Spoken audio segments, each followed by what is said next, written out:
Welcome to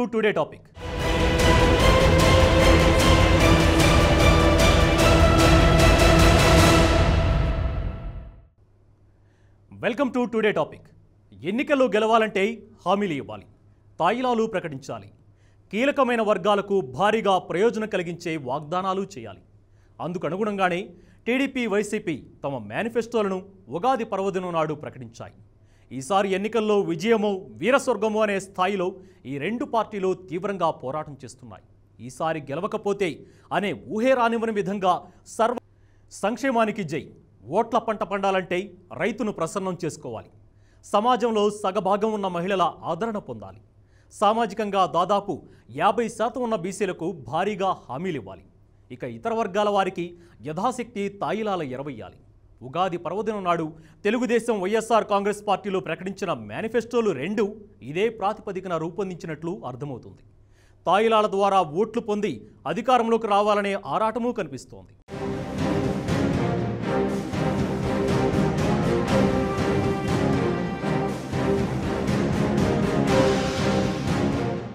అన్నదాతకు అండ, మహిళలకు ఆర్థిక భరోసా, బీసీలకు పెద్దపీట.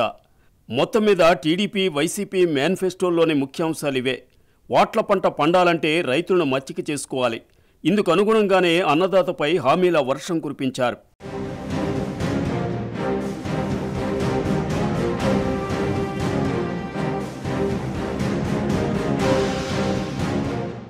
రైతులను ప్రసన్నం చేసుకోవడానికి రెండు పార్టీల మేనిఫెస్టోల్లోనూ పోటాపోటీగా హామీలు ఇచ్చారు. మహిళలు, బీసీలను ఆకట్టుకోవడానికి కూడా తమ వంతుగా ప్రయత్నించారు. యువతకు ఉపాధి అవకాశాలు కల్పించడంపైన దృష్టి పెట్టారు. తమకు అధికారం ఇస్తే అందరికీ మేలు జరుగుతుందని ఇటు చంద్రబాబు, అటు జగన్ ఇద్దరూ వాగ్దానం చేశారు.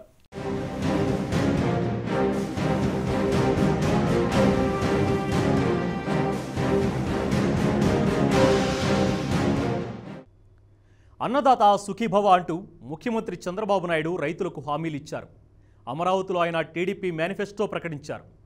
రైతులకు ప్రతి ఏటా అన్నదాత సుఖీభవ పథకం కింద పెట్టుబడి సాయం అందిస్తామని వాగ్దానం చేశారు. వడ్డీ లేకుండా రుణాలు ఇస్తామన్నారు. బీసీలకు కూడా తాయిలాలు ప్రకటించారు. విద్య, వైద్యం, ఉపాధి, ఇరిగేషన్ తదితర రంగాల్లో ప్రజల భద్రతకు తనదే బాధ్యత అని చంద్రబాబు ప్రకటించారు.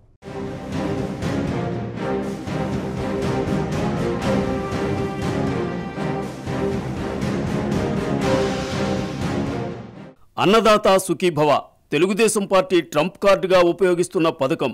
రైతులకు, కౌలు రైతులకు కేంద్రం ఇచ్చే 6,000తో పాటు రాష్ట్ర ప్రభుత్వం 9,000 రూపాయల పెట్టుబడి సాయం ఇస్తుందని ప్రకటించారు. ఈ పథకాన్ని ఇప్పటికే అమల్లోకి తెచ్చారు. ఇక మీద ఏటా ఈ పథకం కింద రైతులకు సాయం చేస్తామని చంద్రబాబు హామీ ఇచ్చారు. పశువుల కొనుగోలుకు 75% సబ్సిడీ, పశుగ్రాసం కొనుగోలుకు కూడా 75% సబ్సిడీ ఇస్తామని తెలిపారు. మొదటి నుంచి కూడా ఎన్టీఆర్ ఒక సిద్ధాంతపరంగా ముందుకు పోయారు. ఆ రోజు కమ్యూనిజం, క్యాపిటలిజం ఇవన్నీ ఉంటే ఆయన సిద్ధాంతం అడిగారు. ఆయన ఒకటే మాట చెప్పాడు, కరుడుగట్టిన సిద్ధాంతాలు నేను మాట్లాడడం లేదు, నా సిద్ధాంతం మీరు రాసుకోండి. సమాజమే దేవాలయం, పేదవాళ్లే దేవుళ్ళు. ఓన్లీ సింగిల్ వర్డ్లో చెప్పాడు మొత్తం సిద్ధాంతాన్ని. ఆ సిద్ధాంతం ఈరోజు, రేపు, భవిష్యత్తు కూడా మార్గదర్శి. ఈరోజు ఒకే ఒక రాష్ట్రం 128% రైతుల ఆదాయం పెంచాం. Not 1 or 2%, 128%. మోడీ రెండింతల ఆదాయం చేస్తారని, రెట్టింపు ఆదాయం చేస్తారని 20 ఏళ్ళు పడుతుంది. ఆయన చేసే 2.5% వ్యవసాయ అభివృద్ధి గ్రోత్ రేట్. దానికి అదనంగా 24,500 కోట్ల రూపాయల రుణమాఫీ చేశాం. ఎక్కడికక్కడ ఇచ్చాం. ఈరోజు 24,500 కోట్ల రుణమాఫీ ఇచ్చాం. 4th and 5th ఇన్స్టాల్మెంట్స్ బ్యాంకులో వేస్తున్నాం. బిఫోర్ ఎలక్షన్స్ నేను చెప్పిన మాట నిలబెట్టుకున్నాను. నాకు ఎన్ని కష్టాలున్నా, ఎన్ని ఇబ్బందులున్నా కష్టపడ్డాను, ఆదాయం సంపాదించాం, మళ్ళీ తిరిగి వాళ్ళకి కట్టాం, వడ్డీతో సహా కట్టి ఈ ప్రభుత్వం యొక్క చిత్తశుద్ధి నిరూపించుకున్నాం. ఎవరు సహకరించినా, ఎవరు సహకరించకపోయినా. ఇప్పుడు అన్నదాత సుఖీభవ తీసుకొచ్చాం. 15,000 రూపాయలు, 10,000 రూపాయలు పెట్టాం. మహిళలకు ప్రతి ఏటా పసుపు కుంకుమ పథకం కింద ఆర్థిక సహాయం చేస్తామని మేనిఫెస్టోలో హామీ ఇచ్చారు. పెళ్లి కానుక మొత్తాన్ని ₹1,00,000 పెంచుతున్నట్టు ప్రకటించారు. 10,000 కోట్ల రూపాయలతో బీసీ బ్యాంక్ ఏర్పాటు చేస్తామని చెప్పారు. ఇంటర్ నుంచే నిరుద్యోగ భృతి అమలు చేస్తామని, ల్యాప్టాప్లు అందిస్తామని హామీ ఇచ్చారు. పరిశ్రమల ద్వారా యువతకు పెద్ద ఎత్తున ఉపాధి అవకాశాలు కల్పిస్తామని వాగ్దానం చేశారు. ఇంకా మేనిఫెస్టోలో అనేక హామీలు ఇచ్చారు. ఈరోజు తెలుగుదేశం పార్టీ 1 కాదు 2 కాదు 730 అవార్డులు వచ్చాయి. అమరావతి రాజధాని, అదే మాదిరిగా పోలవరం నిర్మాణం, ఇంకొక పక్కన అన్ని అభివృద్ధిలో నెంబర్ 1, వెల్ఫేర్ వీఆర్ నెంబర్ 1, యువత వీఆర్ నెంబర్ 1, ఇంకొక పక్కన అవార్డ్స్ 730 అవార్డ్స్ రావడం, ప్రత్యేక హోదా, ధర్మ పోరాటం, దీన్ని ఎక్కడ రాజీ పడకుండా ముందుకు పోవడం. నేను నదుల అనుసంధానం చెప్పాను. దేశంలో ఒక్కరు కూడా నదుల అనుసంధానం చేయలేదు. గోదావరి, కృష్ణా నదుల అనుసంధానం చేసి స్మార్ట్ వాటర్ గ్రిడ్స్ ఎస్టాబ్లిష్ చేశాం. కాబట్టి ఈరోజు 10.85% గ్రోత్ వచ్చింది. వర్షం తక్కువ పడింది, తుఫాన్లు వచ్చాయి, అధిగమించాం, సుస్థిరత సాధించాం. 10.85% వచ్చింది.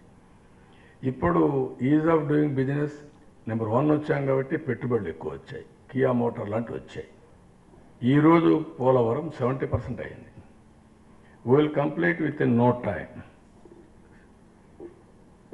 With in no time will complete the project. By July గ్రావిటీతో నీళ్ళు వస్తాయి. By December project will be completed by all means. ఇది ఒక చరిత్ర, ఇది ప్రపంచంలో ఒక చరిత్ర, ఇది ఒక జీవనాడి.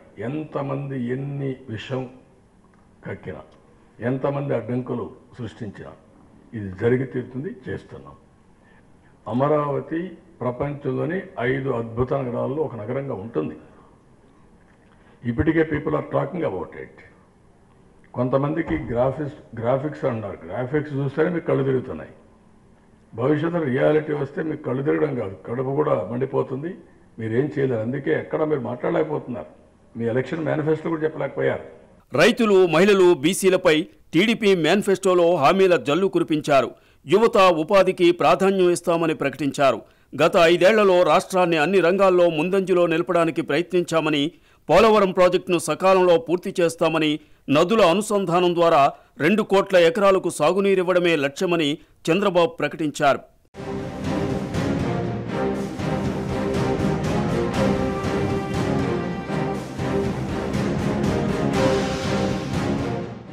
వైసీపీ మేనిఫెస్టోలోనూ రైతులకు పెద్దపీట వేశారు. కౌలు రైతులకు ప్రాధాన్యం ఇస్తామని హామీ ఇచ్చారు. ఆరోగ్యశ్రీ పథకం కింద ఆరోగ్య బీమాకు వాగ్దానం చేశారు.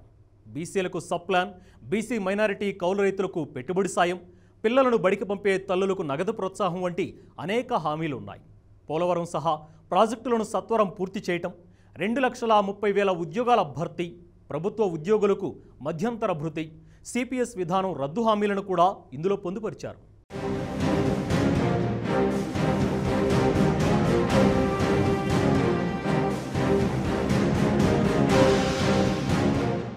వైసీపీ అధ్యక్షుడు జగన్ అమరావతిలో తమ పార్టీ ఎన్నికల ప్రణాళికను ప్రకటించారు. ప్రతి రైతు కుటుంబానికి పెట్టుబడి కోసం 50,000 రూపాయలు. ఇదొక భారీ హామీ. పెట్టుబడి సాయాన్ని భారీగా అందజేస్తామనే వాగ్దానం రైతులను ఆకట్టుకుంటుందని వైసీపీ నాయకులు ఆశిస్తున్నారు.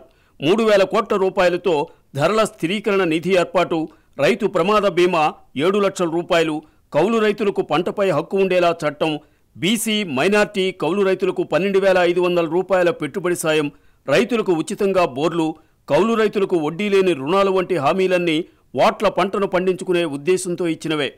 ఎస్సీ ఎస్టీలకు భూ పంపిణీ కార్యక్రమంతో పాటు ఉచితంగా బోర్లు కూడా వేయిస్తాం. ఎస్సీ ఎస్టీ చెల్లెమ్మల వివాహానికి వైఎస్ఆర్ పెళ్లి కానుకగా 1,00,000 రూపాయలు ఇస్తాం. ఎస్సీ ఎస్టీ కాలనీలలో మరియు గిరిజన తాండాలలో ప్రతి ఇంటికి 2,000 యూనిట్ల వరకు ఉచిత కరెంట్ ఇస్తాం. లేకపోతే సంవత్సరానికి 6,000 రూపాయలు నేరుగా వాళ్ళ చేతికే ఇస్తాం. గిరిజనులకు ప్రత్యేక జిల్లా ఏర్పాటు చేసి అందులో ప్రత్యేకంగా యూనివర్సిటీ, మెడికల్ కాలేజ్ మరియు ఇంజనీరింగ్ కాలేజ్ కూడా ఏర్పాటు చేస్తాం. 500 మంది జనాభా ఉన్న ప్రతి తాండాను, గూడెంను పంచాయతీగా మారుస్తాం. పోడు భూములను సాగు చేసుకునే గిరిజన రైతులకు యాజమాన్య హక్కు కల్పిస్తూ ఫారెస్ట్ రైట్స్ యాక్ట్ 2006 ప్రకారం గిరిజనులకు వైఎస్ఆర్ ఇచ్చిన హామీలను నెరవేరుస్తాం. మనం బీసీల అభ్యున్నతికి సంవత్సరానికి 15,000 కోట్ల రూపాయలు చొప్పున 5 సంవత్సరాలలో 75,000 కోట్ల రూపాయలు ప్రత్యేక ఉప ప్రణాళిక ద్వారా ఖర్చు చేస్తాం. ప్రమాదవశాత్తు మరణించిన మత్స్యకార కుటుంబాలకు 10 లక్షల రూపాయలు ఎక్స్గ్రేషియా ఇస్తాం. చేనేత కార్మికులకు మగ్గమున్న ప్రతి చేనేత కుటుంబానికి సంవత్సరానికి 24,000 రూపాయలు ప్రోత్సాహకరంగా ఇస్తాం. సామాజిక పింఛన్ అర్హత వయసు 65 నుంచి 60 ఏళ్లకు తగ్గిస్తామని హామీ ఇచ్చారు. పింఛన్ మొత్తాన్ని 3,000 రూపాయల వరకు పెంచుతామన్నారు. 5 లక్షల లోపు ఆదాయం ఉన్నవారికి ఆరోగ్యశ్రీ కింద ఉచిత వైద్యం, పరిశ్రమల్లో స్థానికులకే 75% ఉద్యోగాలు, అగ్రిగోల్డ్ బాధితులకు 1,150 కోట్లు, వయోజనులకు సహజ మరణం సంభవిస్తే 1,00,000 రూపాయల ఎక్స్గ్రేషియా, బీసీ సబ్ప్లాన్కు 5 ఏళ్లలో 75,000 కోట్ల రూపాయలు, ప్రతి లోక్సభ నియోజకవర్గం ఒక జిల్లాగా ఏర్పాటు, పిల్లలను బడికి పంపే తల్లులకు 15,000 రూపాయల నగదు ప్రోత్సాహం అందజేస్తామని హామీ ఇచ్చారు. ప్రస్తుత ప్రభుత్వం కాపు రిజర్వేషన్ల విషయంలో మోసం చేయడమే కాకుండా సంవత్సరానికి 1,000 కోట్ల రూపాయలు చొప్పున 5 సంవత్సరాలలో 5,000 కోట్ల రూపాయలు కేటాయిస్తామని హామీ ఇచ్చి ఈ మొత్తం 5 సంవత్సరాలలో కేవలం 1,340 కోట్ల రూపాయలు మాత్రమే కేటాయించిన నేపథ్యంలో మేము ప్రభుత్వంలోకి వచ్చాక కాపు కార్పొరేషన్కు సంవత్సరానికి 2,000 కోట్ల రూపాయలు చొప్పున 5 సంవత్సరాలలో 10,000 కోట్ల రూపాయలు కేటాయిస్తాం, ఖర్చు కూడా చేస్తాం. దేవాలయాల్లో ధూప దీప నైవేద్యాలు మరియు అర్చకులకు వేతనాల కోసం పంచాయతీ జనాభాను బట్టి నెలకు 10,000 నుంచి 35,000 వరకు ఇస్తాం. మైనారిటీల సప్లాను పారదర్శకంగా అమలు చేస్తాం. వక్ఫ్ బోర్డు ముస్లిం మైనారిటీలకు సంబంధించిన స్థిరచర ఆస్తులను రీసర్వే చేయించి పూర్తి స్థాయిలో శాశ్వత ప్రాతిపదికన వాటిని పరిరక్షిస్తూ స్థిర ఆస్తులను డిజిటలైజ్ చేసి ఆయా వర్గాల ప్రజల అభివృద్ధికి ఉపయోగపడే విధంగా ప్రత్యేక ప్రణాళికను ఏర్పాటు చేస్తాం. ప్రతి పార్లమెంటు నియోజకవర్గాన్ని ఒక జిల్లా చేస్తాం. పరిపాలన ప్రజల దగ్గరకు తీసుకెళ్లేందుకు చర్యలు చేపడతాం.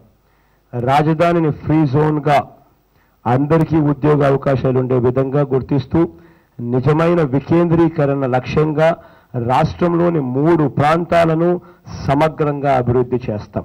పోలవరంతో సహా సాగునీటి ప్రాజెక్టులను సకాలంలో పూర్తి చేస్తామని జగన్ హామీ ఇచ్చారు. విద్య, వైద్యం, ఉపాధి, వ్యవసాయం ఇలా అన్ని రంగాలకు సమప్రాధాన్యం ఇస్తూ రాష్ట్రాన్ని ముందుకు తీసుకెళ్తామని చెప్పారు. ప్రత్యేక హోదా సాధించి తీరుతామని ప్రకటించారు.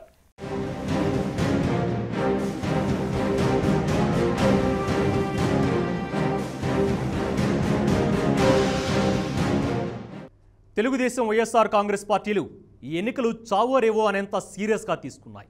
తమ రాజకీయ జీవితానికి ఈ ఎన్నికల్లో విజయం తప్పనిసరి అని చంద్రబాబు, జగన్ భావిస్తున్నారు.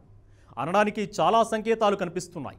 10 ఏళ్ల తర్వాత అధికారంలోకి వచ్చిన టీడీపీ మళ్లీ ప్రతిపక్షంలో కూర్చోడానికి సిద్ధంగా లేదు. 2014లో గెలుస్తామనుకున్న తాము ఈసారి గెలవకపోతే మరో 5 ఏళ్ల పార్టీని ఇంతే బలంగా నడపడం సాధ్యం కాదని వైసీపీ నేతలు భావిస్తున్నారు.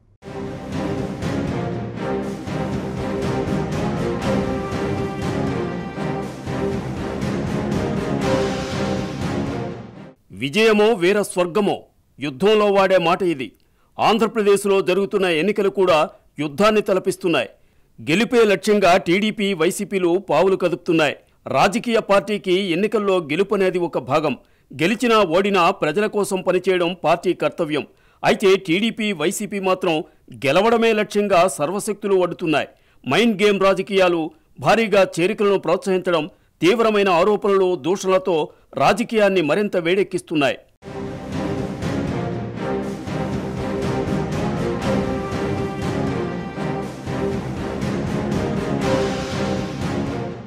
ఈసారి ఎన్నికల్లో గెలవడానికి చంద్రబాబు గతంలో ఎన్నడూ లేనంత కొత్త ఎత్తుగడను ఎంచుకున్నారు. కేంద్ర ప్రభుత్వం అన్యాయం చేస్తోందని, ప్రత్యేక హోదా విషయంలో ప్రధాని మోదీ ద్రోహం చేశారని విరుచుకుపడుతున్నారు. రాష్ట్రంలోని ప్రధాన ప్రతిపక్ష నేత జగన్ కంటే ప్రధాని మోదీపైనే ఎక్కువ ఆరోపణలు, విమర్శలు చేస్తున్నారు. మోదీ ప్రభుత్వం నిధులు ఇవ్వడం లేదని, పైగా అడ్డంకులు కల్పిస్తోందని చంద్రబాబు ఆరోపణలు గుప్పిస్తున్నారు. మోదీపై వ్యక్తిగత దూషణలకు కూడా వెనుకాడటం లేదు. మోదీకి రోజులు దగ్గర పడ్డాయని, రోడ్లపై తిరిగే రోజు వస్తుందని, ఆయన ఒక కరుడుగట్టిన ఉగ్రవాదని, నరరూప రాక్షసుడని చంద్రబాబు ఆరోపిస్తున్నారు.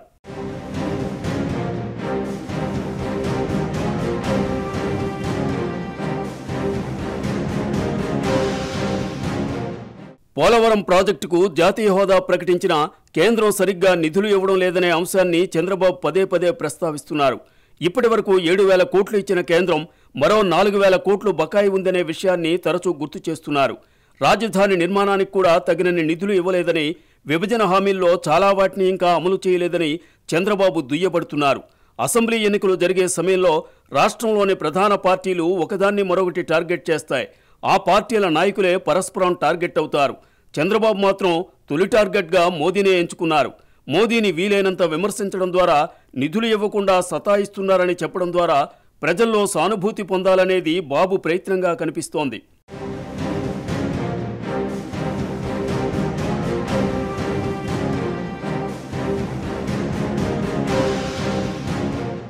బీజేపీ నాయకులు మాత్రం చంద్రబాబు ఆరోపణలు ఖండిస్తున్నారు. మోదీ ప్రభుత్వం రాష్ట్రానికి చాలా చేసిందంటున్నారు. కొన్ని లెక్కలు వివరిస్తున్నారు. పోలవరం ప్రాజెక్టు విషయంలో అవకతవకలు జరిగాయని, ఇతర పనుల్లోనూ గోల్మాల్ జరుగుతోందని కమలనాథులు ఆరోపిస్తున్నారు. అమరావతికి కేంద్రం ఇచ్చిన నిధులను ఇప్పటివరకు ఖర్చు చేయలేదని కౌంటర్ ఇస్తున్నారు. మోదీ ప్రభుత్వ పథకాలకు చంద్రబాబు స్టిక్కర్ అంటించుకున్నారని, వాటికి కేంద్రం నిధులు ఇస్తున్న సంగతి చెప్పడం లేదన్నది బీజేపీ నాయకుల ప్రత్యారోపణ. అయితే చంద్రబాబు మిత్రుడిగా ఉన్నంతకాలం కేంద్రం ఇచ్చిన నిధుల వివరాలను ప్రజలకు చెప్పడంపై బీజేపీ దృష్టి పెట్టకపోవడం తప్పేనని ఆ పార్టీ నాయకులు ఇప్పుడు అభిప్రాయపడుతున్నారు. చంద్రబాబు వ్యూహాత్మకంగా తమను రాజకీయంగా దెబ్బతీస్తున్నారని కమలనాథులు చెప్తున్నారు. ఆరోపణలే ప్రచారాస్త్రాలుగా చేసుకుని చంద్రబాబు ప్రచారంలో దూసుకుపోతున్నారు. మోదీ, జగన్, కేసీఆర్ తనపై దాడికి సిద్ధమయ్యారని, ప్రజలే తనను కాపాడాలని చంద్రబాబు చెప్తున్నారు. బాబు చెప్తున్న మాటలను జనం నమ్మితే వైసీపీ విజయావకాశాలపై ప్రభావం ఉంటుందని పరిశీలకులు అంచనా వేస్తున్నారు.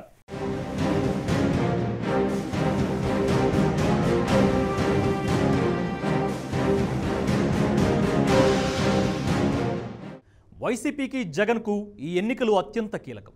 2014లోనే విజయం కోసం ఆ పార్టీ నాయకులు తీవ్రంగా శ్రమించారు. దాదాపుగా కాంగ్రెస్ నుంచి వస్తామన్న ప్రతి వారికి గేట్లెత్తారు. రాష్ట్ర విభజన తర్వాత కాంగ్రెస్ పార్టీ చాలా వరకు ఖాళీ అయిపోగా అది వైసీపీకి అనుకూలంగా మారింది. కొందరు బలమైన అభ్యర్థులు కూడా కాంగ్రెస్ను వీడి జగన్కు జైకొట్టారు. గత ఎన్నికల్లో ఓడిపోయిన మరునాడు నుంచే జగన్ 2019లో గెలవడమే లక్ష్యంగా పనిచేశారు. ఆ దిశగానే పావులు కదిపారు, పాదయాత్ర చేశారు. ఈసారి గెలవకపోతే పార్టీ మనుగడ కష్టమే అని కొందరు వైసీపీ నాయకులే చెప్పడం విశేషం.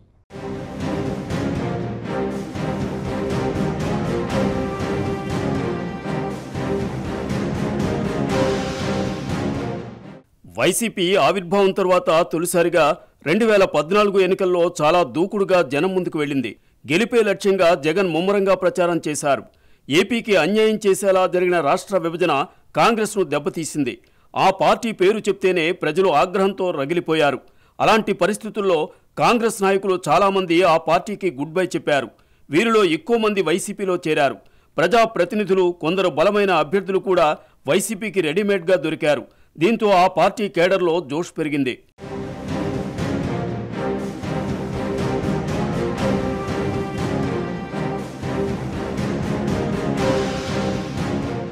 రెండు 2014లో వైసీపీ గెలుస్తోందని, జగన్ సీఎం అయిపోతున్నారని నాయకులు ప్రచారం చేశారు. ప్రత్యర్థులపై మైండ్ గేమ్ తీవ్రంగా జరిగింది. చంద్రబాబు మరోసారి ప్రతిపక్షానికి పరిమితమవుతారని కూడా కొందరు వైసీపీ నేతలు సవాళ్లతో ప్రచారం చేశారు. వైఎస్ హయాంలో అమలైన సంక్షేమ పథకాలు కొనసాగాలంటే జగన్ను ముఖ్యమంత్రిని చేయాలంటూ ఆ పార్టీ నాయకులు ముమ్మర ప్రచారం చేశారు. టీడీపీతో ఢీ అంటే ఢీ అంటూ వైసీపీ నాయకులు పోటీ పడ్డారు.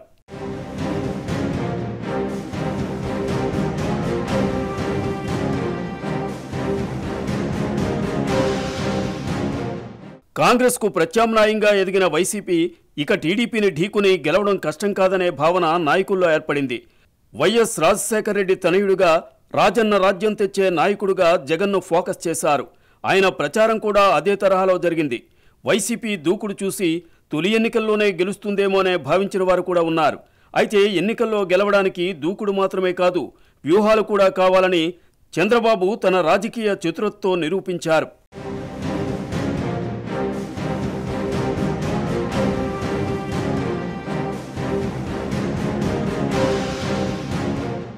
కాంగ్రెస్పై వెల్లువెత్తిన వ్యతిరేకత, దేశవ్యాప్తంగా వీచిన మోదీ హవాను గమనించి బీజేపీతో టీడీపీ పొత్తు పెట్టుకుంది.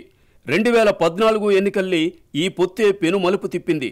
గతంలో మిత్రపక్షాలుగా ఉన్న బీజేపీ, టీడీపీల మధ్య గ్రామస్థాయి వరకు సమన్వయం కుదిరింది. నాయకులతో పాటు కార్యకర్తలు కూడా కలిసి పనిచేయడం కలిసి వచ్చింది. చంద్రబాబు అనుభవం, 9 ఏళ్లు ముఖ్యమంత్రిగా చేసిన పనులు చూసి ఓటేయాలంటూ టీడీపీ నాయకులు ప్రచారం చేశారు. అనుభవం గల బాబు కావాలా, అనుభవం లేని జగన్ కావాలా అని తెలుగు తమ్ముళ్లు ప్రజలను ప్రశ్నించారు, ఆలోచింపచేశారు. దీంతో గాలి టీడీపీ, బీజేపీ వైపే వీచింది.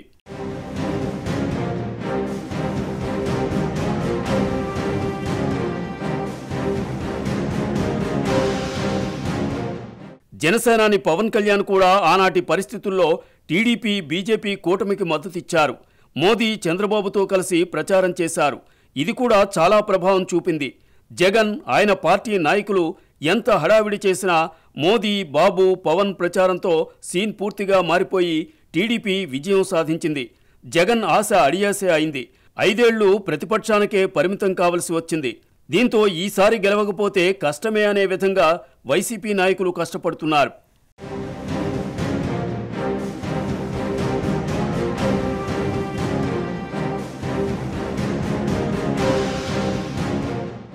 అన్ని వర్గాల ప్రజలను ఆకట్టుకోవడానికి టీడీపీ, వైసీపీ మేనిఫెస్టోల్లో తీవ్ర ప్రయత్నం జరిగింది. అయితే రాజకీయంగా 2014 నాటికి ఇప్పటికీ పెద్ద మార్పు జరిగింది. ఈసారి జనసేన ప్రబల శక్తిగా మారి ఈ 2 పార్టీలకు సవాల్ విసురుతోంది. జనసేన ప్రభంజనాన్ని ఎదుర్కోవటం చంద్రబాబు, జగన్లకు అసలైన పరీక్షగా కనిపిస్తోంది.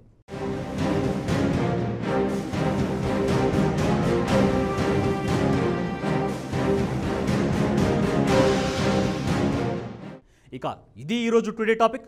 మరో టాపిక్తో మళ్ళీ కలుద్దాం. నమస్తే. For more updates, please subscribe 99 TV Telugu.